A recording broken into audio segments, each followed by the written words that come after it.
Hey there, folks. I hope you're doing well. I got a request a little while ago for a demonstration of the horoscope spread.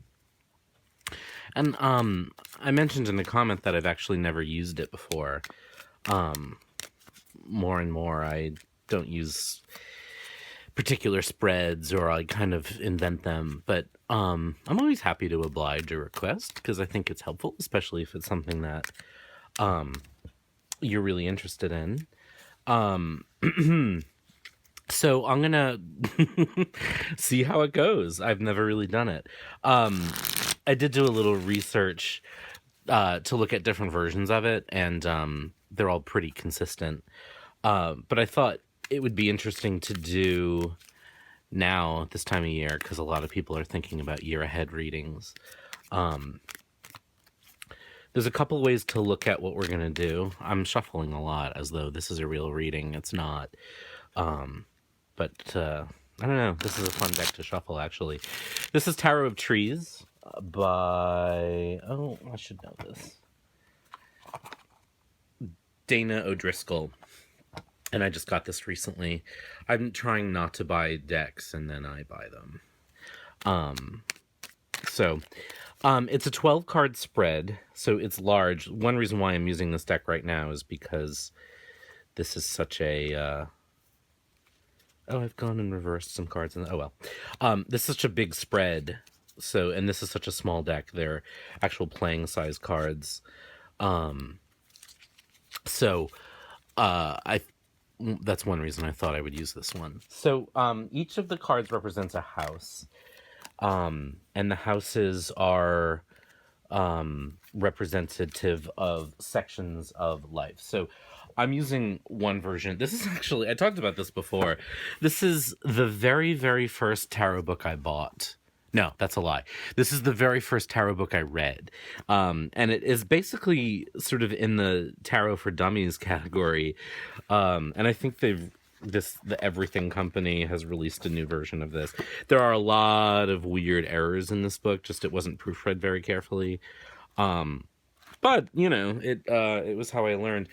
And I couldn't find any books. Most of my books didn't have a horoscope spread in it, weirdly. And the only other one that I had only had the astrological symbols. And I don't know much about tarot and astrology, in part because I don't find the relationship super helpful, in my humble opinion. That's not to say it's not, and I really want to avoid saying that it doesn't matter. I think a lot of people have found astrology and tarot really useful. I've honestly felt like the relationship feels a little forced. In my reading about it, it feels like you have to switch systems, and I don't know. But the astrological associations of the cards don't matter in this spread. And I didn't mean to put reversals in. I haven't been using them, but this is a spread where, because it's so general in its way, and so each card is so specific to its house, even if you don't use reversals, this might be a place to try it. So let's just see how it goes, and I'll learn along with you. So it's also not easy to fit onto a spread, but let's see. So card 1 represents the first house, or Aries, and it represents the self. Can we see that? Yes. All right, so we're doing all right. So that's card 1 is the self, and it represents Aries, and it's the first house. The second house is Taurus, and it represents personal resources, valued money, personal possessions, that sort of thing.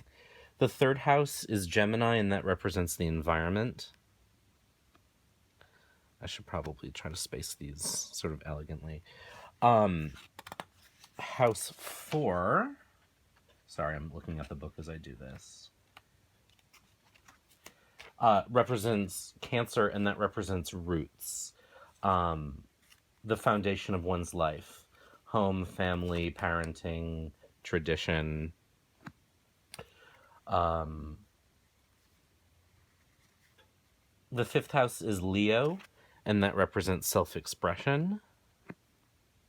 The sixth house is health and service. This is Virgo. The seventh house is one-on-one relationships, and that is Libra. The eighth house represents the past. And that's Scorpio. The ninth house is Sagittarius, and that's lessons, learning, philosophy, social order. There's a lot in that house.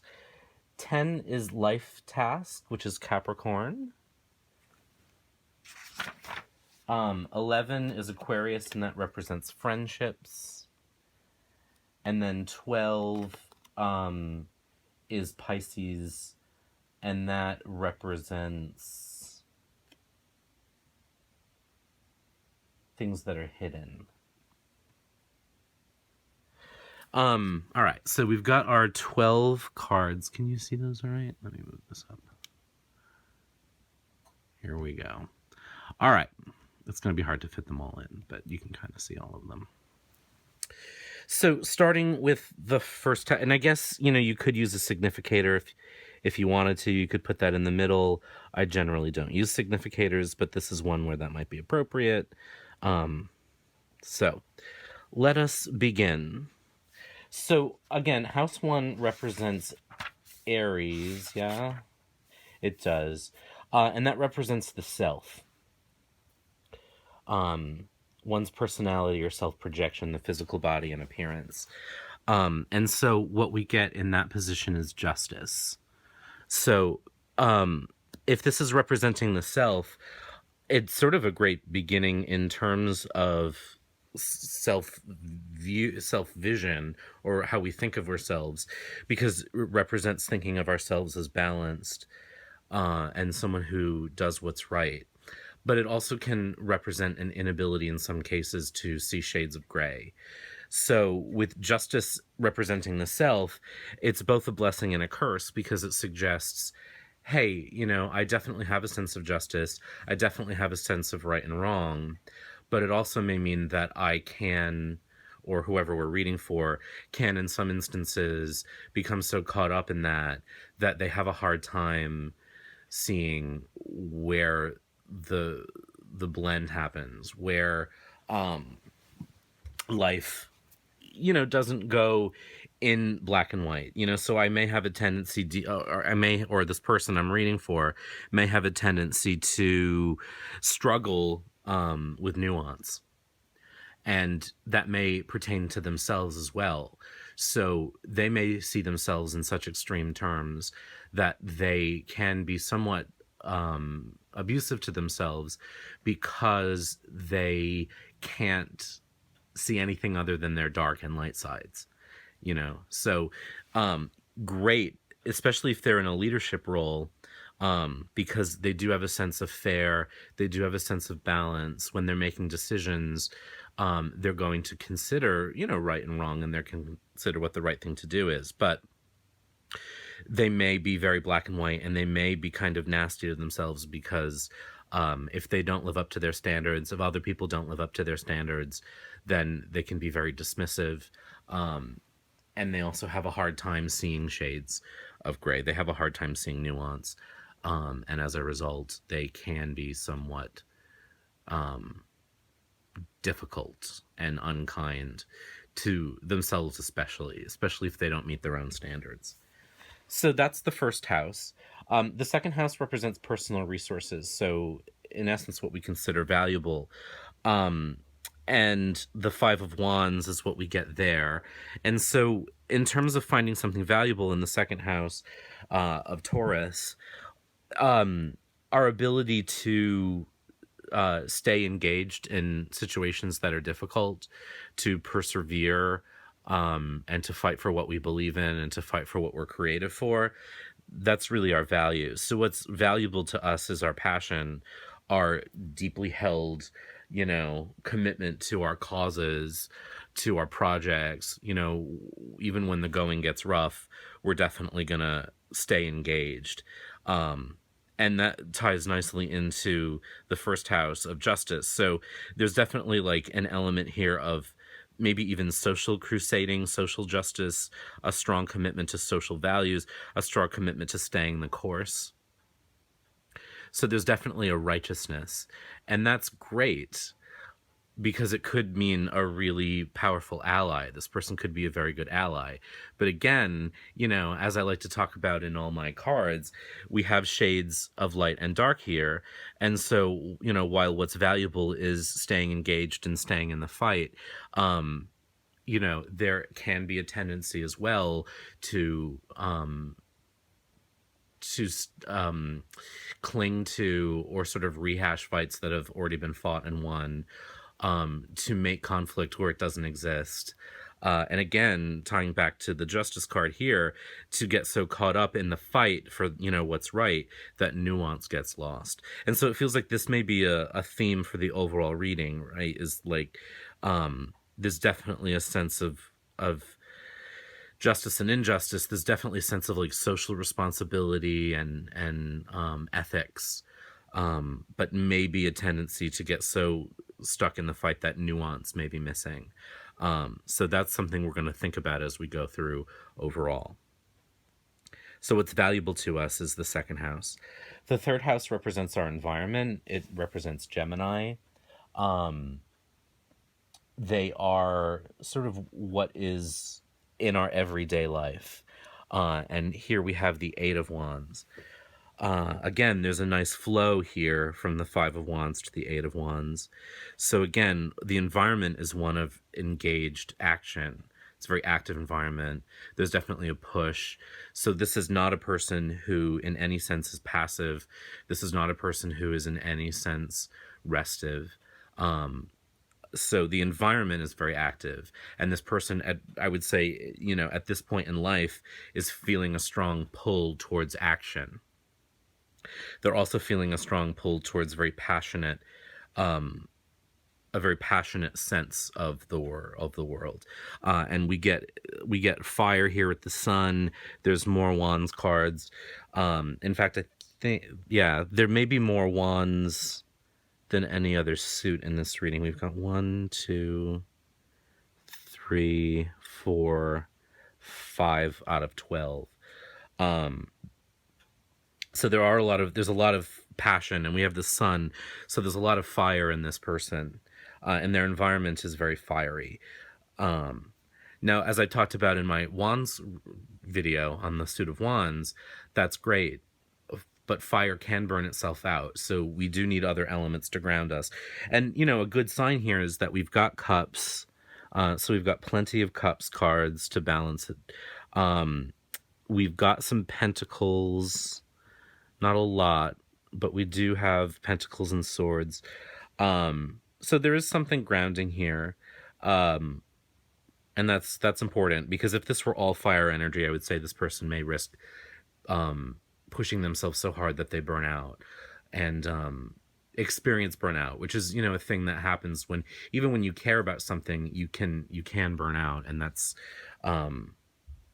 it's a form of depression, really, but that can really halt your path. All right, so that's the third house. That's the environment. The fourth house represents Cancer, and that represents our roots, so our home, our family, our traditions, our past. And we've got the sun, which is really nice. So I would say that the person's roots, this person's past, comes out of a sense of idealism. So I really strongly get a sense of like this crusading. We start with justice. We stay in the fight. We're very active. And I think that this sort of comes out of a sense of idealism. This person has a very hopeful view of the world. I think this person was brought up to believe that things can get better and that they can have an impact. And so that, it's a really interesting root card, because I think it does justify how this person views themselves in the world and the environment that they're in. Again, very fiery, very bright. Probably, if we take the sun in a literal sense, this, as in terms of bright, there may be something in their past that taught them that, success really means becoming known for what you do. So, the sun has a star quality. I find that more with the star itself, the star card, but the sun can be a spotlight. And so motivating a lot of this too can be the tendency to feel as though they require a spotlight on the work they're doing in order for it to matter. They may have been brought up to believe that, or that their work needs to be celebrated in order for it to have value. So again, with both light and dark cards, even the sun, which is a very bright card, can have a shadow aspect, which may mean that, if the work they're doing here doesn't bring them any accolades, they may have been conditioned by their past and by their upbringing to get somewhat demotivated by that. But because their sense of self is so strongly tied to justice, the motivation is probably temporary. They also probably have a really good relationship with their family. They probably have an optimistic spirit. They probably have a strong sense of community and of possibility. And also what's interesting, of course, this is the tarot of trees, so we have very tree-like energy, but the fourth house here represents roots. There, in this card, of course, we have the sun feeding this tree, so there's a very natural synthesis there. They may well be fed emotionally and sustained by their relationship with their family, with their past. It probably feeds them a great deal and has provided them with a lot of energy. The fifth house represents Leo, and that is self-expression, where we're creative, where we're expressive, where we make. And we have the Nine of Cups.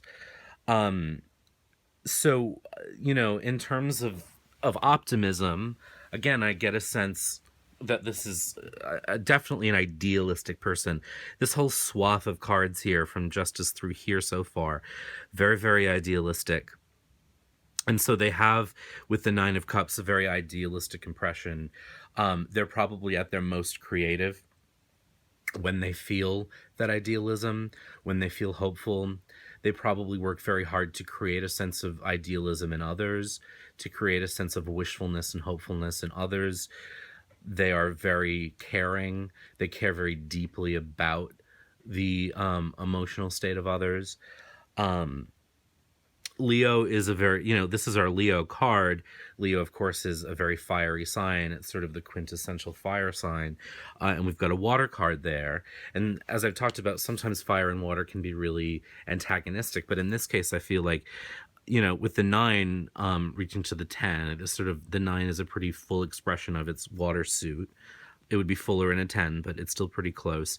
In a very fire expressionistic card, it's a creative position in the spread. And so I think this is a place where fire and water are working together really well to create steam and make the engine go.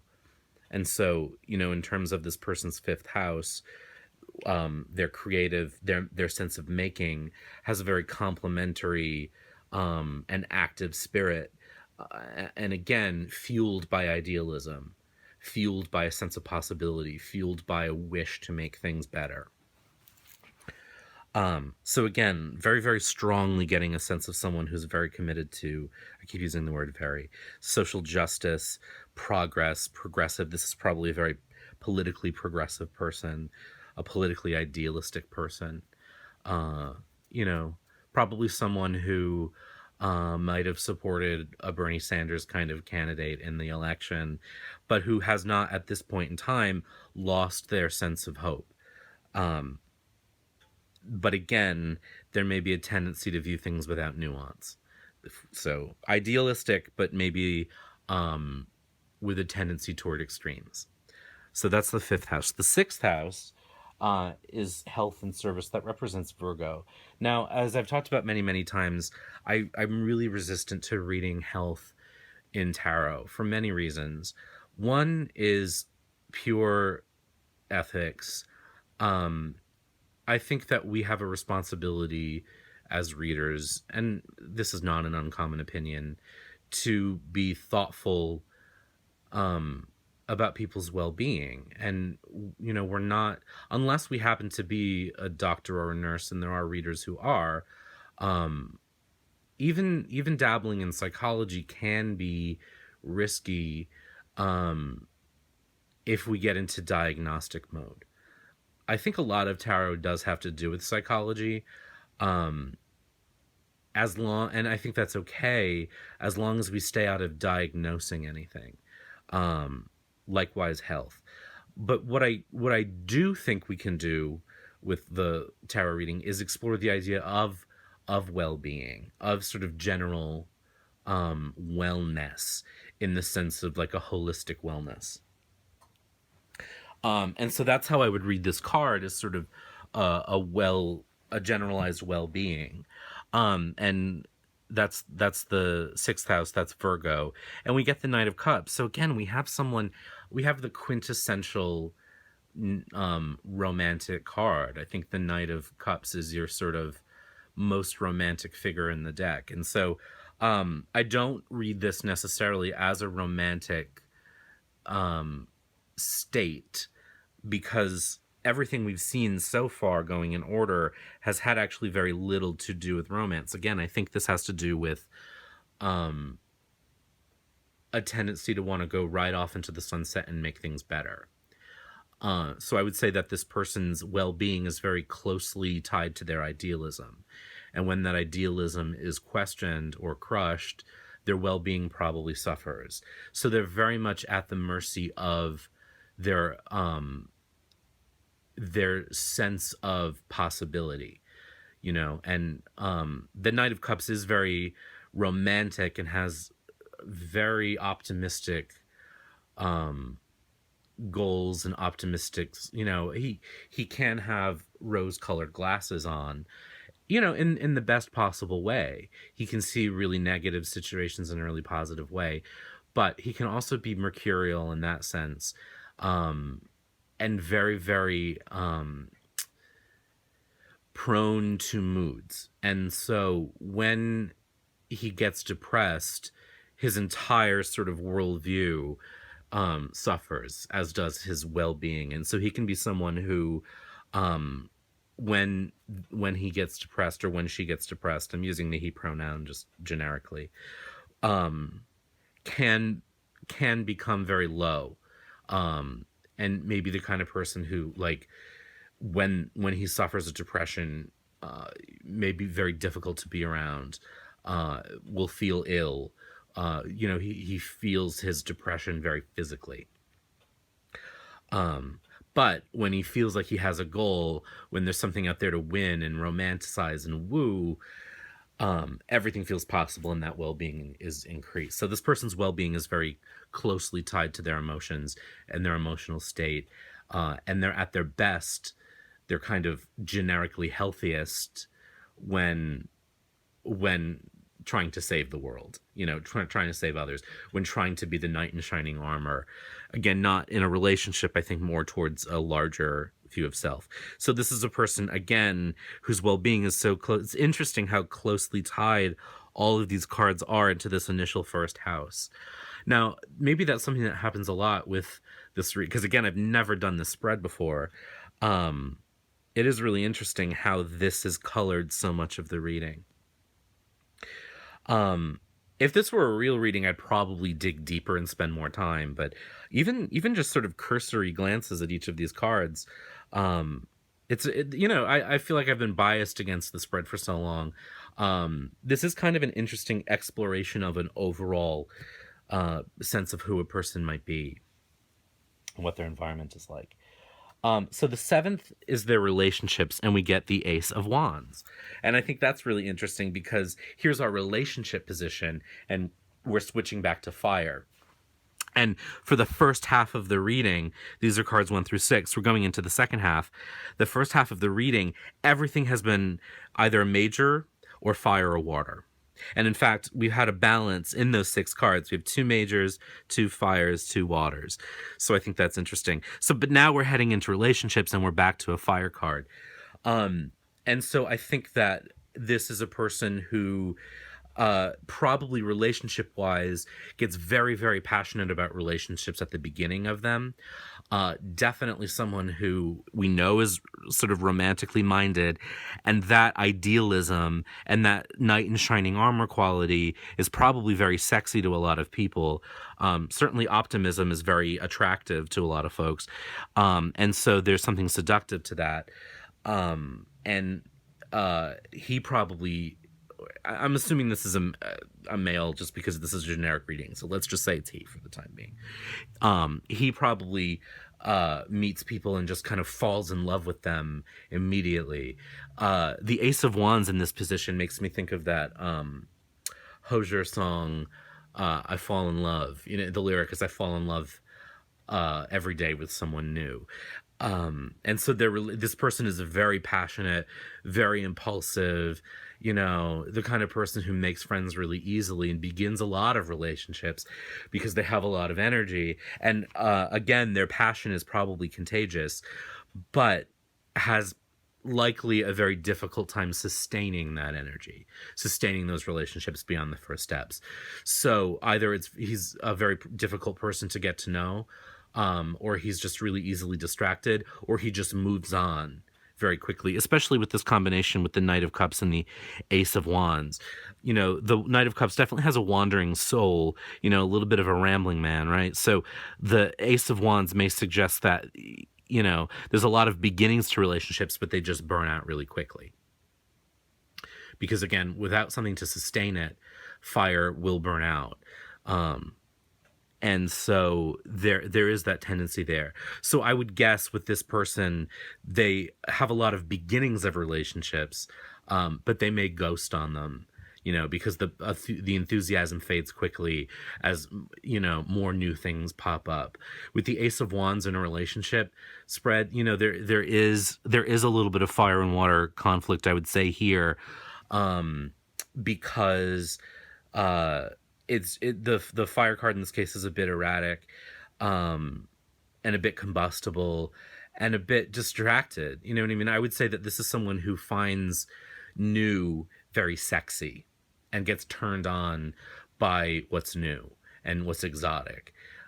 So, you know, the kind of person who meets somebody new and like, oh my God, I just met this amazing person. But then as familiarity sets in, you know, familiarity breeds contempt. Probably not in a nasty way, but this person probably says, okay, you know, oh, who's that? You know, so easily distracted by someone new. Fascinatingly, as we move into the next house, we get the Knight of Wands. So it is such fire water energy here. Very restless in its way too, because we've got two knights. So that represents the 8th house, which is the past. So this person's past, what they've changed from, is interesting. So the Knight of Wands. So, I would say this person is still very much this energy, but they may have transformed a bit into the Knight of Cups. So what this may mean is that their past, they were even more reckless. They were even more fiery, even more combustible. They may have mellowed out a little bit and become a little more idealistic. Could have been hot-headed, could have been somewhat impetuous, somewhat fiery, probably a little impractical. So they may have mellowed out a bit, but I don't think this fire has gone out all too much. In fact, if anything, you know, we may have changed to the Knight of Cups, but they may have also sort of moved on to become the Queen of Wands in this case. So the Knight of Wands in their past definitely indicates that this is all really stemming from this. So it really sort of supports everything we've talked about so far. Now, the 9th house represents learning, and we've got the 9 of Pentacles. So I like the 9 and the 9. So we've got a strong numerological 9 there, which I think is nice. We've got a 9 in the 9th house. The 9th house represents Sagittarius. This is our philosophy, our higher mind, our religion. We've got the 9 of Pentacles in terms of their learning, in terms of their higher mind. This is the first one where I sort of feel like, oh, huh. because what it suggests is a far more practical view than anything, literally anything we've seen so far. And in fact, as we come back around the edge, we're going to move away from this. This makes me feel good about this person's state because it says deep down they know there is a lot of work that goes into what they're doing, because I think about Pentacles often as sort of um, uh, work, as sort of day-to-day work. There's also as a nine of its suit, there's definitely a recognition of practicality. So that underneath, or maybe above all of this idealism, is a recognition that there has to be a practical result to it, and that it definitely involves a bit of investment. Um, there's also something interesting about this card too. It's not depicted all that well in this particular deck, but what we normally get in the sense is a little bit of isolation. And so this suggests to me too that this person sort of knows that they're always going to be kind of on the margin, kind of on the outside. They may not have an other. They may be married to their work. This sense of justice, this sense of staying in the fight, they may know will sort of always be what their relationship is about, and they may be so committed to that idealism that they know they're always going to be kind of separated, which may just be partly a natural sense of who they are, in terms of their tendency toward relationships. So there's a practical idealism in this card, but there is a sense of isolation, and there's a sense of turning away from a more traditional path here. And so what they know deep down and what they've learned is that they, may well be somewhat isolated as a result of their work, as a result of their goals. And they recognize that as a practical outcome of everything that's sort of the foundation of this reading. In the 10th house, we get their life task, which represents Capricorn. And what the book says is this represents their social or professional status, their career, their acting and doing. And we have the Three of Swords. It's our first swords card in the whole reading. It's the only one in the whole reading. And again, really, really fascinating, because this is not a card that we associate with career or life tasks. But even thinking from this standpoint, right, there is a sense of kind of loneliness. And so this person may know that part of their life task is going to require them to be somewhat cut off from the close relationships that most of us have. But what I'm getting is something really interesting tied back to the Knight of Cups and this kind of hero mentality. This person may recognize that their life task is to sort of save people from hurt, to save people from the pain that life inflicts on them. So they may recognize that their aim in life is to save people from the sort of Three of Swords energy. It also may have a lot to do with smacking down I'm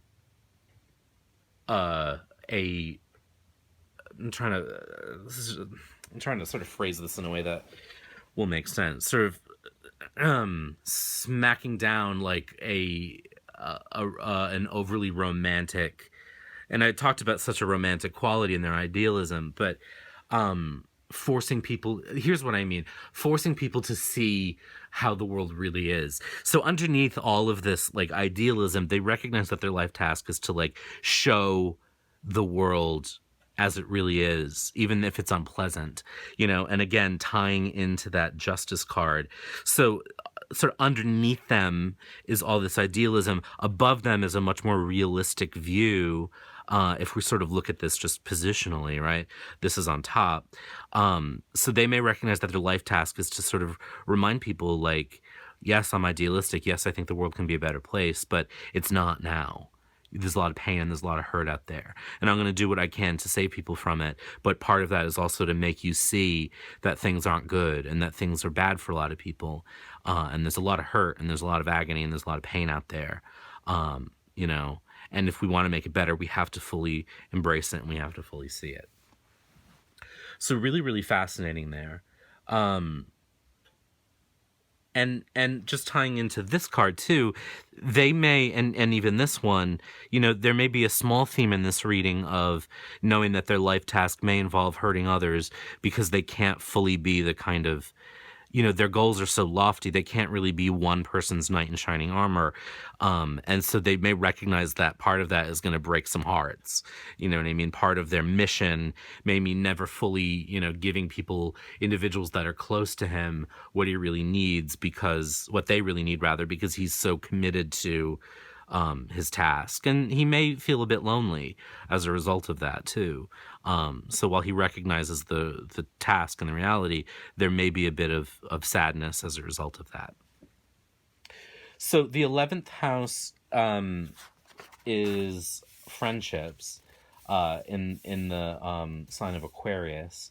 So again, we're going back to friends, communities, affiliations, and we've got the Ten of Wands. And again, we're right back to fire, and we're right back to where we started in a very strong way. The Ten of Wands is a card, I talked about this in my Wands video. The Ten of Wands is a card very frequently associated with burdens. And I think, yes, it's burdensome, but what I talk about when I talk about the Ten of Wands in the context of its suit is that anything worth doing costs us. You know what I mean? So anything we're passionate about, anything we love doing, it takes its toll on us. And really doing the work is going to leave scars. You know, there's a quote in a play by Terrence McNally. I'm always doing this. I really apologize to folks who aren't theater folks, but there's a play called Love, Valor, Compassion by Terrence McNally. And in it, one of the characters is a choreographer and a dancer, and he says, and I'm not going to remember the line exactly, but it's something like a dancer's feet are the scars of their career. You know, if you've ever seen a dancer's feet at the end of their career, they are just gnarled, especially if they've been in sort of classical French ballet and like the sort of toe shoes kinds of things. A ballerina's feet are really, they look painful because of all the stuff they've had to do to them over their career. To me, that sort of embodies the Ten of Wands, but I've never met a dancer who would say, oh yeah, I wish my feet looked better, you know, because of the thrill of their career. So this person's community, I would say, are fighters. You know, if we come back to our early Wands cards, are people who are fighting, are people who are like-minded and who are really engaged and who accept the burden of that idealism, of that goal, of the justice that they want to, you know, impart on the world. And so this person is really going to align with that kind of person, with like-minded people. What's cute in this card, it's cute, such a silly word. What's nice in this card is that there's a little sapling growing between the branches. You know, and I think this person really only feels truly at home with a community of people that are that committed to the things that he's committed to. And I think that having a community of like-minded people probably eases the burden of the couple cards that came before it. So there is maybe a sense that they'll never really be kind of in that romantic relationship because they're so committed to their journey and to their cause. But that burden is eased a little bit by having a community of people who are very similar. So this person is a fighter and they're not kind of giving up, and they're really drawn to like-minded people. And when we go back to the relationships cards, we get the Ace of Wands here in the 7th house. We come back to the 10th house with the 10 of Wands. No, the 11th house with the 10 of Wands. So this kind of completes itself here. So our two relationship sections, Ace of Wands, 10 of Wands, I think is really interesting. So there really is a draw toward people who are similar to him. He's very, very, very drawn to people who have a similar outlook, whose path are similar, who are similarly fiery, similarly inspiring and inspired. So very, very cohesive reading overall.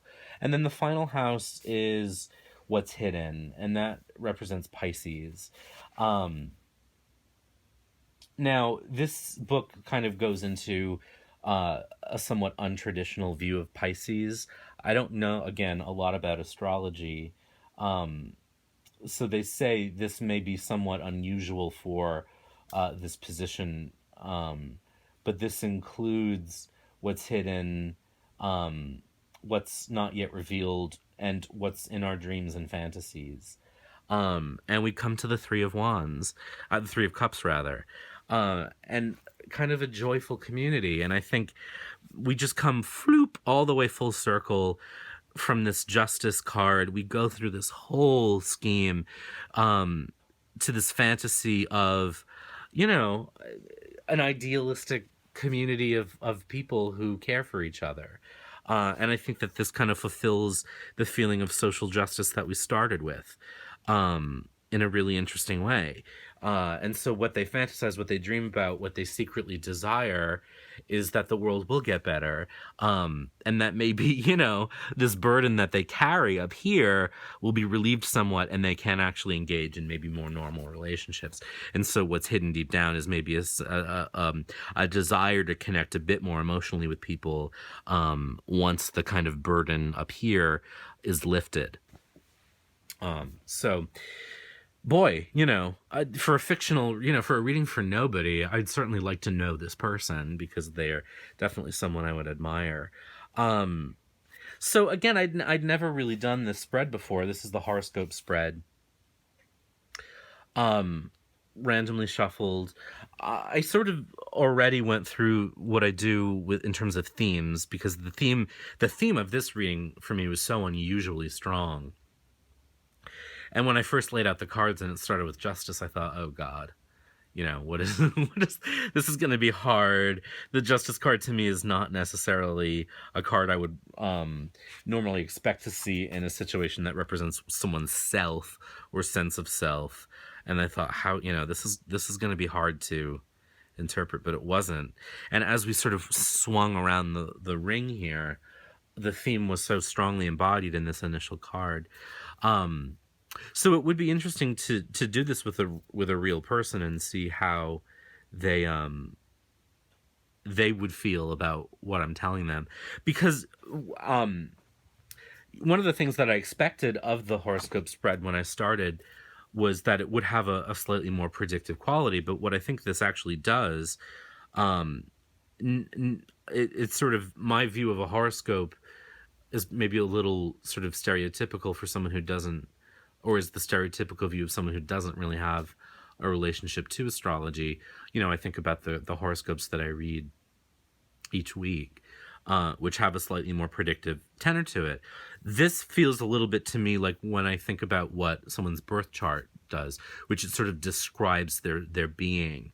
I think what this does is it really, in a really detailed way in a lot of different areas of their lives, describes someone's current state.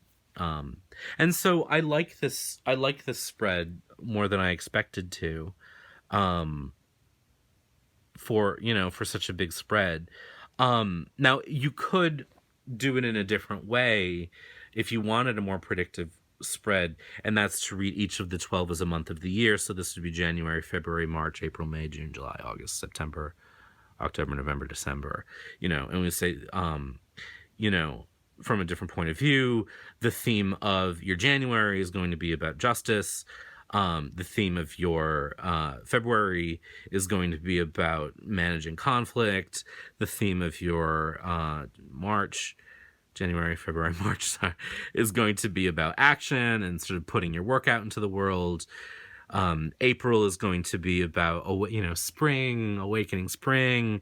May is going to be about wish, so you could do it that way. And that's sort of more what I expected.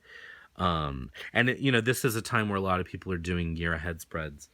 I don't know, the thing about doing a year ahead spread is interesting to me too, because I do feel like things are so fluid. Honestly, to do a year ahead spread as a reader, if I were charging for a reading, I would probably only go about 6 months into the future. And you've watched my videos before probably, so you know I'm not much of a predictor. I don't mind forecasting, but when a forecast comes out of a reading, I like it to come out of the overall theme. So like if I were to take this and use it in some way as a forecast, um I would probably have to tell this person, look, you know what I mean? Like, if I'm looking at this as a picture of your life right now, it's a good thing you've got this really idealistic base, because you're really going to be working hard and doing it alone a lot, and it's going to be unpleasant sometimes. So thank God you have this idealism and this base of commitment to justice, because a lot of your time you're going to be kind of alone. Because that's just what this work demands of you. So I could take a forecasting quality to that if I wanted to. I view a forecast a little bit differently than a prediction, because I'm not saying he has to be alone. You know what I mean? Like, if he said that, boy, my commitment to social justice is really taking away from my love life, maybe I need to be a little less dedicated to that.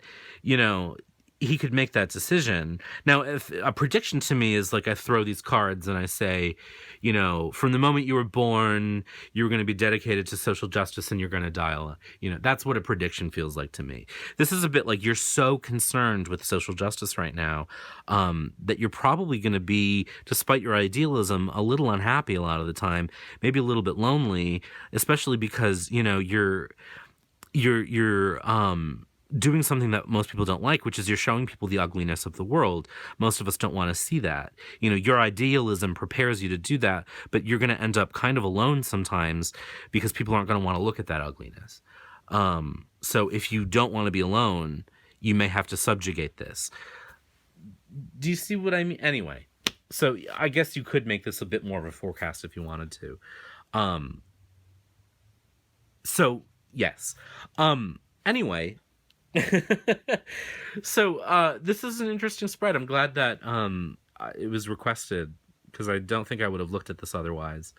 I should say, while I'm on the topic of astrology and horoscopes and whatnot, as I said at the beginning, I don't, when I've talked about this before, I don't really understand the Kabbalah, right? And I'm reading about it, and the more I read about it, the less I get it. It's really esoteric.